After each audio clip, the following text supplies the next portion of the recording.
Hello guys and welcome to another edition of Rage Against the Dice, and today we're doing another Marvel Crisis Protocol miniature game unboxing video. This time it's Vision and Winter Soldier. Now these are the last guys we have to unbox, unfortunately, until everything clears back up with atomic mass and they can start getting, Asmodee really, but they're able to start shipping again. We're in a pandemic, you see, in case you weren't aware. So yeah, this will be the last unboxing video we do for a while. We have got some painting and stuff. Yeah, I'm going to try and make this one a bit quicker because it is, as I said, it's locked down and I've got the kids about and life goes on, as it were. But yeah, let's have a look. So this is Vision and the Winter Soldier. As always, they're rocking it between sort of £20 to £30 or, you know, whatever your currency is, wherever you live. As always, you get the bit of card. Good bit of card, stops your cards from bending. Always cool. Let's have a look. Yeah, Winter Soldier's only, what, five pieces? Or 5 pictures, and Vision is also 5 pictures. And there's a couple of bits where you've got to try and put a lot together at once, but I'm sure we'll be fine. So first thing we're going to do is we're going to dive in here and we're going to have a look. Look at that little blip on my table. My son did that. Don't have kids.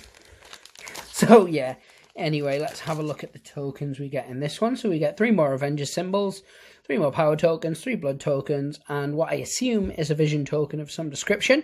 Now, I don't tend to follow when they do all the unboxings and things like that, when, you know, Atomic Mass do their showing off of stuff. So the first time I look at these things is either when I'm playing against somebody who's using them, or when I buy them myself. So quite often, I won't know what a certain token is, and that just happens to be why. But yeah, so I'll find out as we go along. But as always, you get 4 cards with these bad boys, so let's have a check. So field dressing is unaffiliated. It's an active, and a character within 2 of a dazed ally may spend 4 power to play this card, and it removes a dazed token and 1 damage from the allied character. So that's really good. Obviously, you're healing people there. The next one, till the end of the line. Again, unaffiliated, and it's an active skill, but it's a Winter Soldier and Captain America one. So Winter Soldier and Captain America may both spend 2 power each to play this card while within 1 inch of each other. This round, these characters cannot be moved by enemy effects and combine their defensive values when creating the defense dice pool when defending against physical or energy attacks. So that's pretty good, actually, yeah. If you plan on using Bucky and Cap together, definitely. So the next one here, we've got Psychic Shielding Device, or the PSD. Again, it's unaffiliated and it's an active. Any character may spend 1 to 5 power to play this card. This round, while within X of this character, X being equal to the amount of power that you played, when allied characters are targeted by Psychic? Yeah, so by Mystic attacks. Attacks add 1 die to their defense roll, and allied characters cannot be advanced and pushed by the effects of the enemy attacks or enemy superpowers. So again, it's pretty good. It's very defensive, very Healy based, and that's pretty cool. So Tactical Analysis, which is unaffiliated and it's active. The active character may spend 2 power to play this card. Choose another allied character within 3 of the character playing this card. The chosen character may advance short, so that'll be good for getting your Hulk to where you need him, for instance. But yeah, so they're pretty cool again. As with all of them, I like the fact that you get a lot of flavour to them. It fits these characters. So now what we're going to do is we're going to have a look at each individual card. So this is the first side. We're looking at the Winter Soldier here, who moves short. Oh, sorry, he has 5. That was a faux pas. So he has 5 stamina. He moves medium. He's a size 2 and he costs 3. And his defense is 3, 3, and 2. So we'll get in there. So this is the assault rifle. After this attack is resolved, this character gains power equal to the damage dealt. So that's quite normal. Range of 5. Rolls 4 dice. Doesn't cost anything to do. So it's got a decent range on it. You're going to be shooting across the board with this bad boy. And with wilds, it can cause bleeding. So after this attack is resolved, the target character gains the bleed special condition. Nice. The next one, of course, is Red Fury, which is only a range of 2. It rolls 7 dice and it costs you 4. After this attack is resolved, the target character is pushed away from this character short. Then immediately makes an assault rifle attack targeting that character. So that's really cool. I mean, it costs a lot, but you're going to get essentially, 11 dice in total? So that's pretty cool. So, Hydra Tactics. Choose another allied character within 2 of this character. Place this character within an inch of that character. So, gives him a bit of a move. So, that's not bad. Got your back. If an allied character is dazed or KO'd by enemy effect, this character may use this superpower after the effect is resolved. This character makes an assault rifle attack against the enemy character that caused the effect. So nice. He's got Rogue Agent. One character with Rogue Agent counts as an affiliated character during your squad building. So that's nice. It means you can slap him in where you need him. And then Spetsnaz training. Oh, I've probably butchered how that's meant to be read. This character may reroll 1 die when either attacking or being attacked by a character that's within 1 inch. So, that's pretty cool. That's pretty cool. So we'll flip it across. And this one does change. So his skills and everything stay the same. But he gets an extra stamina. So before, as we said, he had 5 stamina. Now he has 6. That's what 1 extra means. So yeah, that's pretty cool. Next one we're going to look at is Vision. I got in a lot of trouble in a previous video because I said that Vision was one of my favourite characters. It's not that I don't like Vision, it's just when it comes to Avengers, there's so many other cool ones. So, anyway, 6 stamina, medium move, size 2, costs 4, 2, 2, and 4, respectively, for his defense. As you can see there, physical, energy, and then mystic. I always get them confused whether it's Mystic or Psychic because I play so many different stupid games. Either way, you guys know what I mean. So this is Solar Energy Beam, and this is an energy-based attack. It's a B4, so it's a beam. So it hits everything within that beam. Roll 5 dice, and it costs you 0. And after this attack is resolved, it gains 1 power.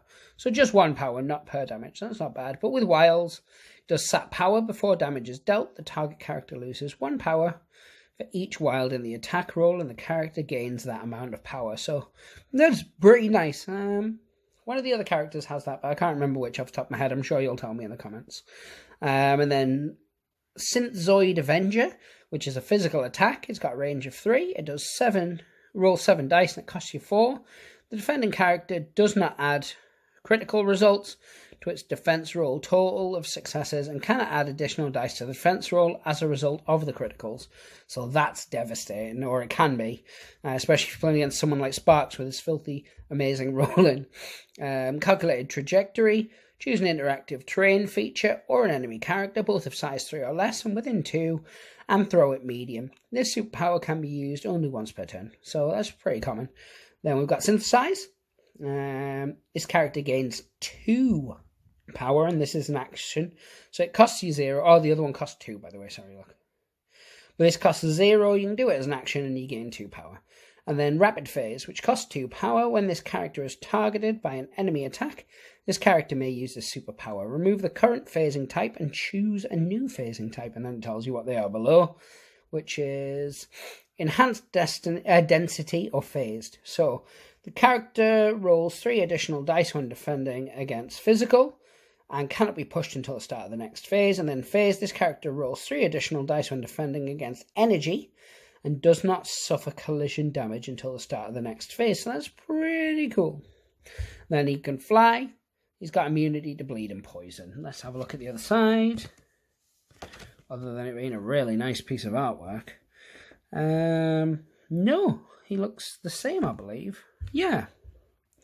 So that's a thing. So his weaker defense can be obviously modified by phasing, and that's really, really awesome.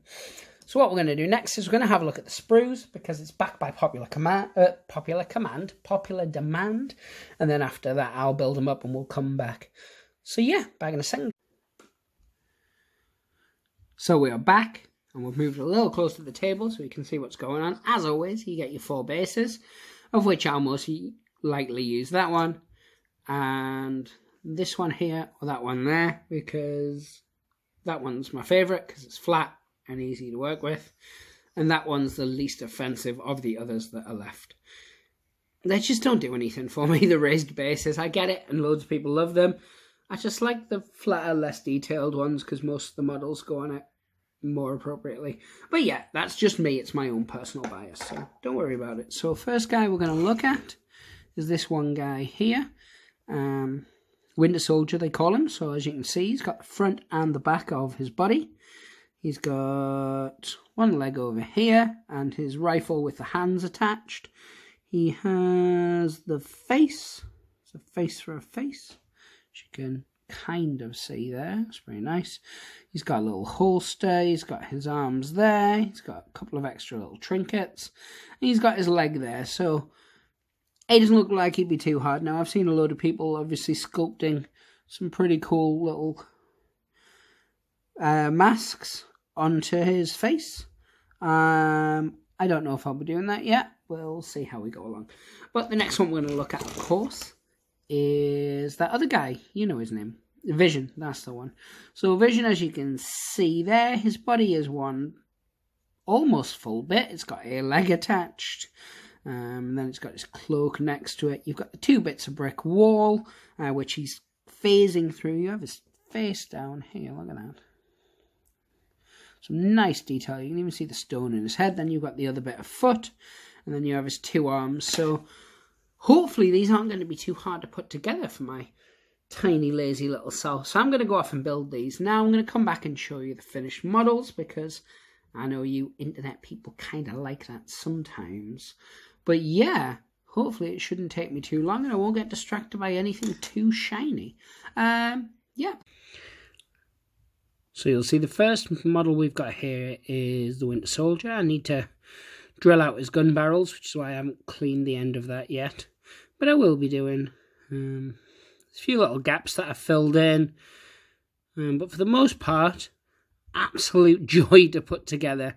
Now, a lot of the complaints with a lot of the models from the Marvel range is that they are a bit of a nightmare to put together. You know, plastic being plastic and such. But yeah, these were actually, both of them were fantastic to put together. It's a really, really nice model. As I said, because you guys know if you've watched any previous videos, I just build them up so I can show you them built up. And then I go and I clean them up properly before I undercoat them. So as you can see, there's a few mold lines and stuff I need to still get rid of. But I just wanted to let you guys know. As you can see there, the detailing on the face. I think I'll be not sculpting a mask on him. Like a breathing mask. I think I'll leave it as it is. Next one we're going to look at is Vision. And again, you'll see a few mold lines because of the way I build them. But he's really nice to put together. He was no problem whatsoever. His leg comes through the wall there, you can see. Look at the detailing on that face. It's really, really nice. But yes, so I'm a big fan of both of these. I mean, in terms of the rules, they look pretty solid. In terms of the models themselves, they're both fantastic models. And I'm going to do something a bit different with Vision. I'm going to spray him white before I paint him. And I think I'm going to attempt contrast paints on him. I've been watching a couple of really good videos on contrast painting. Duncan, formerly of Games Workshop, now has his own YouTube channel. And he's showing you how to paint some showing you how to use contrast paints to maximum effect. And I'm quite excited by that. So I'm going to see if I can put some of those skills into action. With Winter Soldier, I'm just going to spray him black as I normally would. And I'm going to paint him up. I am way behind on my Marvel Crisis Protocol painting. I'm not going to lie to you. And the reason for that being that I've been painting up other stuff that's coming to the channel. I've been painting up some Judge Dredd stuff. I've been painting up some Bot War stuff for the 31-day challenge. And so it's kind of just got away from me, guys. So I do apologise about that. But we will be getting Marvel back on the channel. Sparks and I are both really excited to play a few games. Once things aren't the way they are. But anyway, guys, what do you think? Have you got Vision? Have you got Winter Soldier? Well, obviously, if you've got one, you've probably got the other, unless you bought them separately off eBay. What do you think of them? Were they okay to build? Do you like the rules for them? Are they going to be 2 Marvel characters that feature into your top 10? Because obviously the way the game works, you take a list of 10, you take them, and then you pick it depending on the scenario. These 2 are going to factor into that top 10. I can see Winter Soldier appearing in a lot, given his rules and given his affiliation skill. That lets him be an affiliate. So, yeah, I like them personally. Marvel-wise, they haven't really missed for me. Every one of them has been really good, both in sculptures and in the actual rule set for them. So I quite like them. But yeah, give us a like, give us a subscribe, share it. If you know anyone who's looking at getting into Marvel Crisis Protocol, show them some of our other videos. Of course, we've done unboxings for every set, I think, so far. Unless I'm mistaken. I have been mistaken before. It happens. But yeah, I think we've covered off them all now. We showed the starter set. We showed each of the individual box sets. As soon as my Gamora, etc., that I've pre-ordered finally come into this country, I'll get my hands on them, my grubby little hands, and then we'll show those off, of course. And as I said, as soon as we're able to, Sparks and I will start playing games again.